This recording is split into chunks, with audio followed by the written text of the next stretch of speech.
அழைக்கிறோம். பூவில் செய்த பூங்கொத்து போல தமிழ் பேசும் கதை நாயகி பாட்டில் ராதா, அஞ்சலம் என அலசி எடுக்கும் கதாபாத்திரங்கள். பாட்டில் ராதா நடிக்காமல் நடித்த நிஜ கதாபாத்திரம் சஞ்சனா நடராஜன் அவர்களை பேச அழைக்கிறோம்.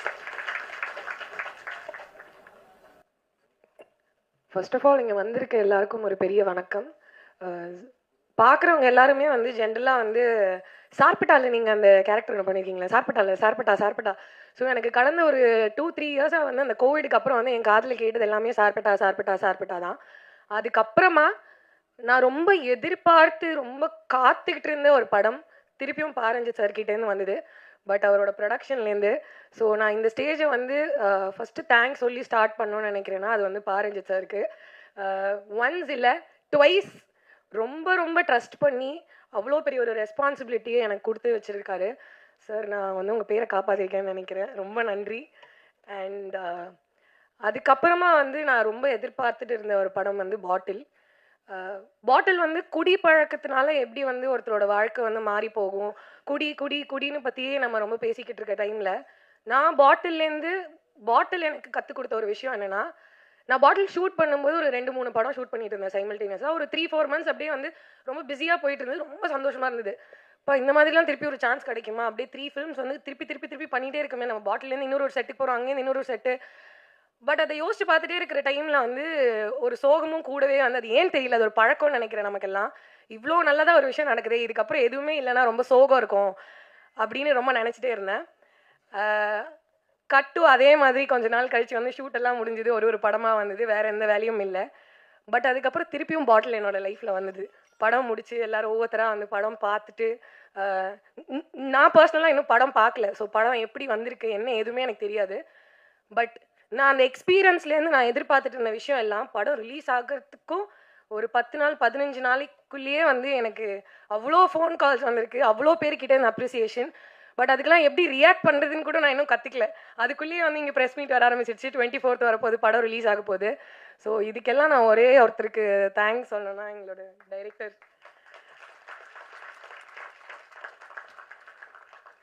சார்.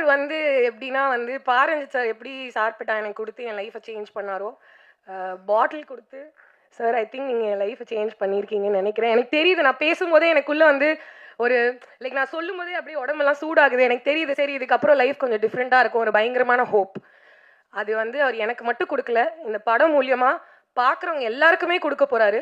குடி பழக்கத்தினால மட்டும் பாதிக்கப்பட்ட குடும்பங்களோ இல்லாட்டி பாதிக்கப்பட்டவர்களுக்கோ அந்த ஹோப் இல்லாமல், ஏதோ ஒரு விஷயத்தில் நமக்கு எங்கேயோ ஏதோ ஒரு கஷ்டம், ஏதோ ஒன்று சரியாக போல, பல விஷயங்களில் நம்ம மாட்டிட்டு சிக்கிட்டு இருக்க ஒரு டைமில் பாட்டிலுங்கிற ஒரு படம் எல்லாருக்குமே ஒரு பெரிய ஹோப் கொடுக்குங்கிற நம்பிக்கை எங்கள் எல்லாருக்குமே இருக்குது. அதுக்கு ஒரு பர்சனலான எக்ஸ்பீரியன்ஸாக நான் சொன்ன ஒரு விஷயத்தை எடுத்துக்கோங்க. ஸோ January 24th தியேட்டரில் போய் படம் பாருங்கள்.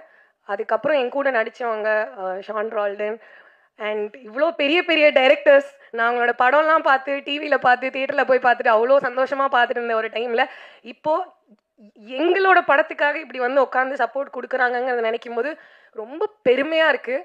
அண்ட் ஐ திங்க் நான் அதை சொல்லணும்னு ஆசைப்படுறேன். பரவாயில்ல, I want to take this moment all in. நம்ம கஷ்டப்படும் போது எவ்வளோ அந்த டைம் எடுத்து கஷ்டப்பட்டு அதிலேயே சோகப்படுறோமோ, அதே மாதிரி சந்தோஷமாக இருக்கும் போது நம்ம எல்லாரும் ஃபுல்ஃபில்லிங்காக சந்தோஷமாக இருக்கணும்னு நினைக்கிறேன். ஸோ ரொம்ப சந்தோஷமாக இருக்குது. ரொம்ப ரொம்ப ரொம்ப தேங்க்ஸ் சார். உங்கள் எல்லாருக்குமே நான் ஒவ்வொருத்தராக சொன்னேன்னா ஐ திங்க் மேம் டென்ஷன் ஆகிடுவாங்கன்னு நினைக்கிறேன்.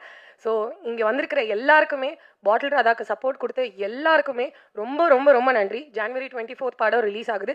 தியேட்டரில் போய் பாருங்கள், குடும்பத்தோடு போய் பாருங்கள். உங்கள் குழந்தைங்க, ஒய்ஃப், சிஸ்டர் யாராக இருந்தாலும் கூட்டிகிட்டு போவாங்க. பார்த்துட்டு படம் எப்படி இருக்குன்னு எங்களுக்கு சொல்லுங்கள். நன்றி. கூத்துப்பட்டறை வார்த்தெடுத்த கலைஞர், ஆரண்ய காண்டம், ஜிகிர் தண்டா, ஜோக்கர், ஜெய்பீம், மாமனிதன், மின்னல் முரளி என்று படத்துக்கு படம் தன்னை புதுப்பித்துக் கொள்கிறார். ஒரு காமன் மேன் கதாபாத்திரம் அத்தனை பொருத்தம்.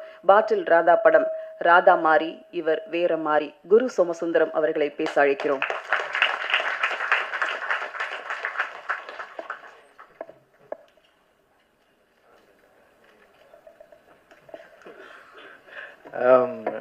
இப்பவும் டைரக்ட் பண்ணிட்டு இருக்கிறாரு தினகரன். ரொம்ப வண்டர்ஃபுல் டைரக்டர் அவரு. எல்லாருக்கும் வணக்கம், especially press and media people. ரொம்ப சந்தோஷமாக இருக்குது இந்த படத்தில் நான் பார்ட்டாக இருக்கிறது. நம்ம எங்கே இருக்கிறோன்னா எல்வி பிரசாத்தில் இருக்கிறோம். எல்வி பிரசாத் யாருன்னு சில பேருக்கு தெரியாதுன்னு நினைக்கிறேன். அவர் ஒரு டைரக்டர் அண்ட் ப்ரொடியூசர். அவர் வெறும் டைரக்ஷன் படம் ப்ரொடியூஸ் பண்ணிட்டு சும்மா இருக்கல. அவர் ஒரு இன்ஸ்டியூட் ஆரம்பிக்கிறாரு, அவர் லேப் ஆரம்பிக்கிறாரு. படம் சினிமாவினுடைய ரீச்சும் சினிமாவினுடைய வலிமையும் தெரிஞ்சதுனால இதை நிறைய பேர் முறையாக கற்றுக்கணும் அப்படிங்கிற ஆசைப்பட்டதுனால தான் இந்த இடம் இருக்குது. இந்த இடத்துல நாமெல்லாம் கூடியிருக்கிறோம். அதே மாதிரி தான் சினிமாவுடைய வீச்சையும் சினிமாவுடைய வலிமையும் புரிஞ்சுக்கிட்டு ஒரு இயக்குனராக உள்ள நுழைஞ்சு இப்போ நீலம் ப்ரொடக்ஷன் ப்ளஸ் நீலம் பண்பாட்டு மையம், நீலம் புக்ஸ், வருடம் மார்கழியில் மக்கள் இசை என்ற ஒரு ப்ரோக்ராம் மூலம், அதாவது ஒரு டைரக்டர் இந்த வேலையெல்லாம் செய்யணுமா இல்லை இந்த வேலை செய்யறதுக்காக டைரக்டர் ஆனாரா அப்படிங்கிற ஒரு இதையும் ஒரு முன்னோடியாக இருக்கிறாங்க. அதாவது ஒரு வேலை செஞ்சா நம்ம வேலை பார்த்துட்டோம் அப்படின்னு சொல்லாமல் நிறைய வேலை செய்கிறாரு. அது மாதிரி இருந்தவர் தான் பிரசாத்னு நினைக்கிறேன். அது மாதிரி இருந்த ஒரு டைரக்டரும் இருக்கிறாரு, எஸ் பாலச்சந்தர். அவர் வீணை பாலச்சந்தர்னு சொல்லுவாங்க. Director, music director, producer and actor கூட அவர். ஸோ அவ்வளோ பன்முகங்கள் கொண்ட ரஞ்சித் அண்ணாவுடைய நீலம் ப்ரொடக்ஷன் கீழே நான் இந்த படத்தில் ஒரு ஹீரோவாக நடித்ததில் எனக்கு ரொம்ப ரொம்ப பெருமையாக இருக்குது. ரொம்ப பெருமையாக இருக்குது எனக்கு. அப்புறம் பலூன் பிக்சர்ஸ் இந்த படத்தை ஃபஸ்ட்டு அக்செப்ட் பண்ணி இதுக்கு இனிஷியேட் பண்ணி நீலம் கூட சேர்ந்து செய்யணும் அப்படின்னு சொன்ன அருண் பாலாஜி அண்ணா. இந்த கதையெல்லாம் பல பேர் ரொம்ப யோசிப்பாங்க. ஏன்னா சில விஷயங்கள் கதையால் படிக்கும்போது முடிவு பண்ண முடியாது. ஸோ அதுக்கு அவங்க 2 பேரும் தான் இதில் மெயினாக இது. ஸோ வழக்கம் போல் இந்த படம் நான் நடிக்கும்போது எல்லாரும் கேட்பாங்க, இது எப்படி வித்தியாசமாக நடிக்கிறீங்க அப்படின்லாம். நான் அதுவும் வித்தியாசமாக தான் நடிக்கலை. நடித்த பின்னாடி அது வித்தியாசமாக மாறிடுது. அது ரொம்ப ரொம்ப சந்தோஷம். இதில் கோ ஆக்டர்ஸ் ரொம்ப பெரிய துணை இருந்திருக்கிறாங்க. எஸ்பெஷலி சஞ்சனாவுடைய நடிப்பு போற்றத்தக்கதாக இருக்கும். அது எனக்கு ரொம்ப ஹெல்ப் பண்ணிச்சு.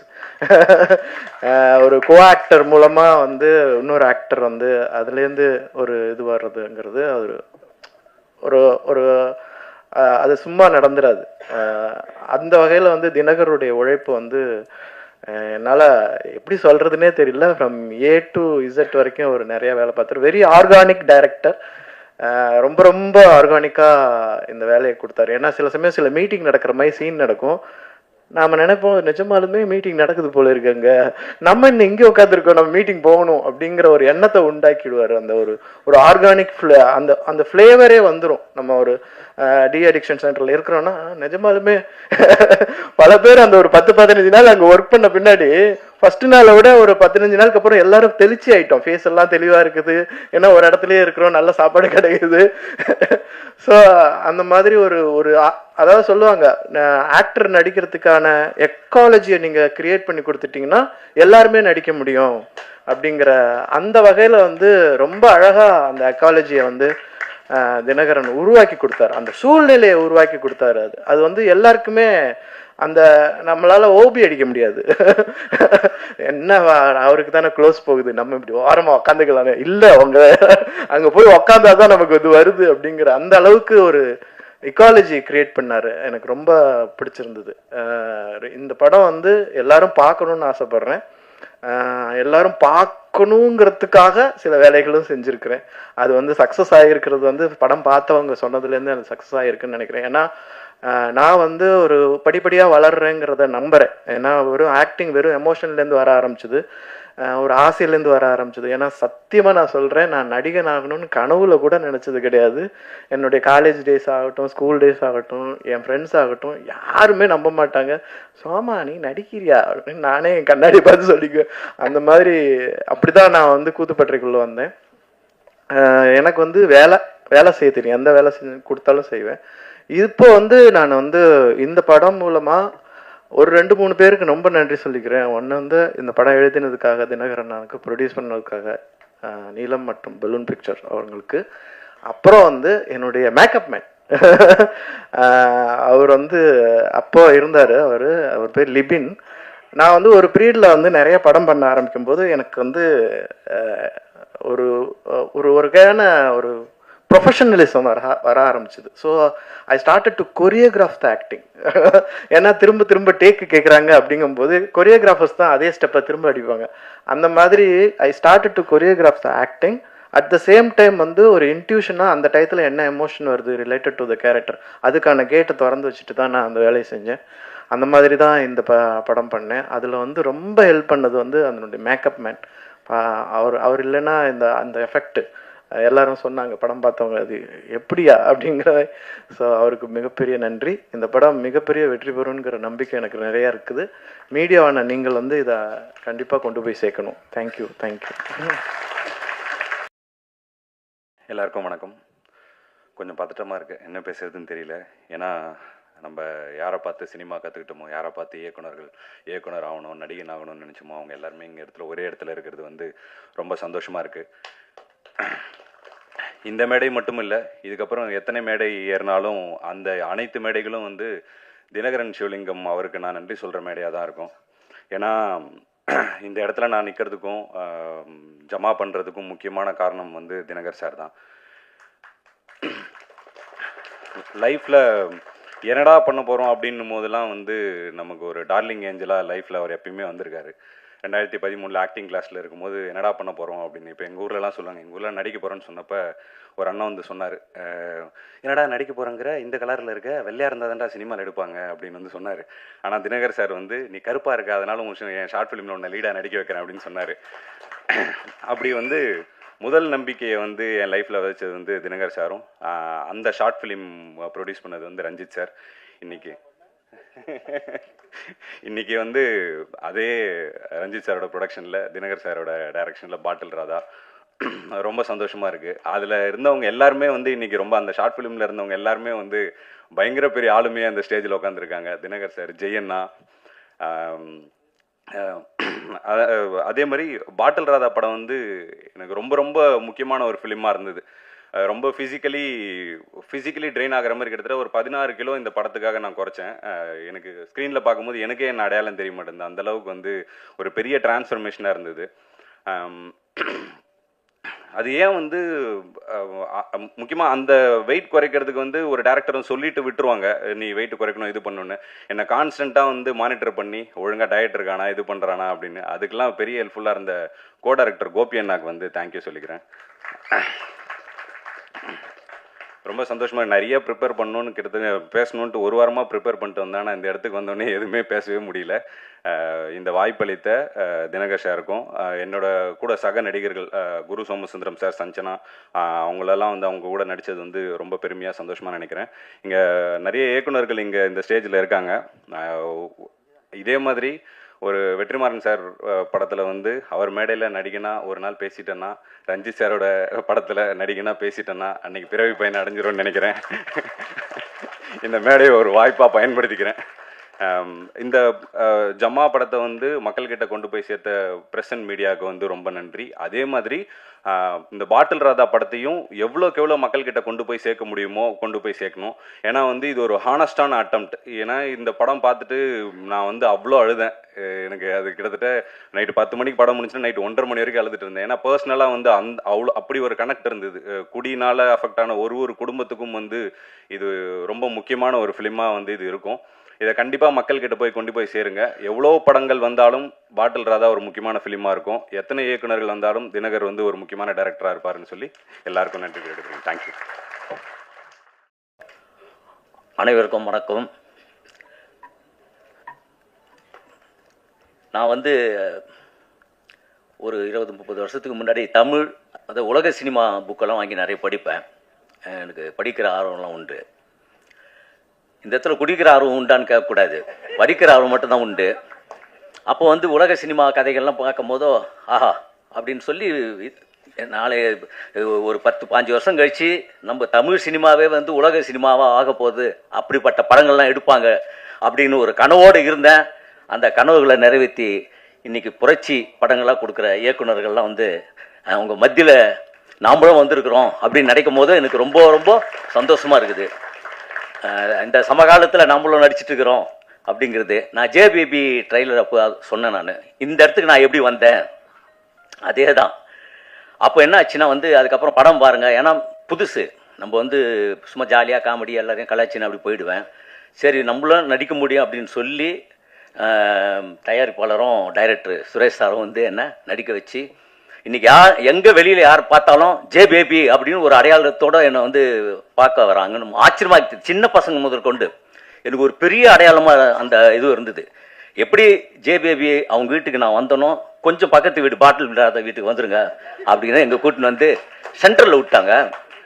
ஆனால் ஒரே விஷயம், அன்னையில் அம்பேத்கர் சொல்கிற மாதிரி தான், நான் யாருக்கும் அடிமை இல்லை, எனக்கு அடிமை யாரும் இல்லை, குடிக்கு அடிமை யாரும் இல்லைன்னு சொல்லிட்டு நீலம் ப்ரொடக்ஷனில் இந்த ஒரு விழிப்புணர்வு சமூகத்துக்கான ஒரு படத்தை வந்து நல்ல தரமான படங்களாக வந்து எடுத்துகிட்டு வராங்க. அந்த படங்கள்லாம் நான் இருக்கிறேன் அப்படின்னு நினைக்கும் போதெல்லாம் எனக்கு சந்தோஷமாக இருக்குது. ஏன்னா ஒரு 12 வருஷத்துக்கு முன்னாடி நான் இறைமகன் ஒரு படம் வந்து எடுக்கிறதுக்கு அந்த கேப்பு தான் எனக்கு விழுந்தது. அது வந்து ஒரு குடினால ஒரு குடும்பம் வீணாக போகிற மாதிரியான ஒரு படம். அதில் வந்து மேடம்லாம் கோச்சு கூட நான் ஒரு பாட்டு எழுதியிருந்தேன். சுடுகாட்டில் வந்து அந்த குடிச்சிட்டு ஒரு இது பண்ணுற நண்பர்களுக்காக ஒரு பாட்டு மாதிரி ஒன்று. அதில் வந்து ஒரு செகண்ட் சரணம் வரும். 7 மாடி வீடு கட்டி எல்லாரும் வீடும் ஏசி போட்டுட்டு இங்கே வந்து படுத்து கிடக்குறான், சாதி மத பேரை சொல்லி சண்டையிட்டு மாணவர்னா சரிசமமாக இங்கே தூங்குறான், வந்தால் வந்து வாசி, வரணும் சுகவாசி, எதுவும் இல்லைன்னா அடிக்கு வாசி, ராவா ஊற்றிக்கின்னா நீயும் ஊற்றிப்ப, மூஞ்சியை பூத்திக்கின்னு முழுசாக போயிடுவேன், கொஞ்சம் ஒச்சக்கலிக்க கொலையை செய்வான், எச்சக்கலை கூட சேராதே, அடகோடா முன்னே மகுடி போதாதே, ஜராசிக் பார்க்கில் வாக்கிங் போவாதே அப்படி எழுதியிருப்பேன். ஆனால் வந்து என்ன விஷயம்னா, அப்படி இல்லைனாலும் இப்போ இந்த மாதிரியான படங்கள்லாம் வந்து நடிக்கிறேன் அப்படின்னும் போதோ அதை விட இன்னும் நான் முழுமையான ஒரு வளர்ச்சி பெற்றேன் அப்படின்னு நம்புகிறேன். நிறைய பேர் பேச வேண்டியது இருக்குது. நான் சொன்னேன் முன்னாடி, அவங்களாம் பேசிட்டோம், நான் வேணாம் அப்படின்னேன். அதுக்கப்புறம் 1 நிமிஷம் பேசுனாங்க. சரி, அந்த 1 நிமிஷம் பேசி அதோடு முடிச்சுக்கிறேன். எல்லாருக்கும் நன்றி, வணக்கம். அனைவருக்கும் வணக்கம். இந்த படத்தில் நான் ஒர்க் பண்ணதுக்கு முக்கியமான காரணம் ரஞ்சித், எனக்கு ரொம்ப முக்கியம், ரொம்ப சந்தோஷமான விஷயம் அது. எனக்கு இது உள்ளே வரதுக்கு காரணமே அவங்க 2 பேர் தான். இந்த படத்தை பற்றி பேசின அந்த படம் அடிக்ஷனுக்குள்ளே இருக்கிற ஒரு விஷயத்தை பற்றி பேசு. இந்த படம் இயக்குனர் தினகர் வந்து இந்த படத்தை பற்றி ஒரு அடிக்ஷனுக்குள்ளே இருக்கிற ஒரு ஃபேமிலியை பற்றியான ஒரு கதைக்களத்தை எடுத்திருக்கேன். அது கூட நான் இந்த படத்தோட என்னோட உழைப்பும் இதில் இருக்கிறது ரொம்ப சந்தோஷமாக இருக்குது. அதோட சேர்ந்து நான் கூட்டோடு இருக்கிறது ரொம்ப சந்தோஷப்படுறேன். அதுவும் நீலம் ப்ரொடக்ஷனோடு சேர்ந்து இந்த படத்தில் இருக்கிறது ரொம்ப சந்தோஷப்படுறேன். எனக்கு ரைட்டருக்கு அப்புறம் இந்த படம் 2வது படம் எனக்கு நீலம் ப்ரொடக்ஷனில். அப்புறம் இது பார்த்தீங்கன்னா, இதில் வந்து குரு சோமசுந்தரம் சார் வந்து சூப்பராக பண்ணியிருப்பார். இந்த படத்துக்குள்ளே அவர் ஒரிஜினல் அந்த கேரக்டராகவே அதுக்குள்ளே ட்ராவல் பண்ணியிருப்பார். அப்புறம் சஞ்சனா அவங்களும் அந்த ஸ்லாங்கில் அவ்வளோ அழகாக அடிக்கடி அந்த ஒரு விஷயம் சொல்லுவாங்க, என் தாலியை கொத்தார்த்துன்னு போயிட்டேன்னு ஒரு விஷயம் சொல்லிகிட்டே இருப்பாங்கல்ல. ரொம்ப சூப்பராக ஒரு மனுஷனுக்குள்ளே இருக்கிற அந்த வலியை, அவ்வளோ வருத்தத்தையும் அவ்வளோ அழகாக அதில் பதிவு பண்ணியிருப்பாங்க. பாரி, அதே மாதிரி பாரி ரொம்ப சூப்பராக பண்ணியிருக்கான். ரொம்ப லைவாக ரொம்ப அழகாக பண்ணியிருக்காப்புல. அப்புறம் ரூபேஷ் கேமராமேன், ரூபேஷ் சூப்பரான ஒர்க் பண்ணியிருக்கேன் அந்த படத்துக்குள்ளே. ரொம்ப மினிமல்ஸான ஒரு லைட்டுக்குள்ளே ரொம்ப அழகாக இந்த படத்தை நம்ம பண்ணி கொடுத்த அந்த செட்டுக்குள்ளே என்ன அழகாக பண்ணணுமோ, இந்த என்ன மூடுக்குள்ளே ஒரு விஷயம் பண்ணணும்னு சொல்லிட்டு இவ்வளோ அழகாக ரூபேஷ் பதிவு பண்ணது ரொம்ப சூப்பரான ஒர்க் அதெல்லாம். மற்றபடி இப்போ மேடையில் வந்திருக்க அனைத்து பெரிய இயக்குநர்கள் மத்தியில் இந்த இடத்துல நான் உட்காந்து வந்து நிற்கிறதுக்கான ஒரு பெரிய சந்தோஷமாக இருக்குது. எனக்கு பேசுறது தடுமாற பாருங்க. நான் அவ்வளோ பெரிய இயக்குனர் எதில் இருக்கிறான்ற போது எனக்கு ஒரு இந்த மேடை வந்து எனக்கு கிடைச்சி ரொம்ப சந்தோஷமாக நினைக்கிறேன். ஏன்னா எனக்கு அதிகமாக பார்த்தீங்கன்னா மேடையில் கிடைச்சது ரஞ்சித்தோட இடமா தான் எனக்கு கிடைச்சிருக்கு. நான் ஒரு 5 படம் பண்ணியிருக்கேன். அந்த 5 படம் பண்ணாலும் கூட என்னை கூப்பிட்டு நிற்க வச்சு மச்சான் ரஞ்சித் மட்டும்தான். அதில் ரொம்ப பெருமைப்படுறேன், ரொம்ப சந்தோஷப்படுறேன். இந்த வாய்ப்பு கிடைச்சது ரொம்ப சந்தோஷப்படுறேன். எல்லாருக்கும் வணக்கம், தேங்க்யூ.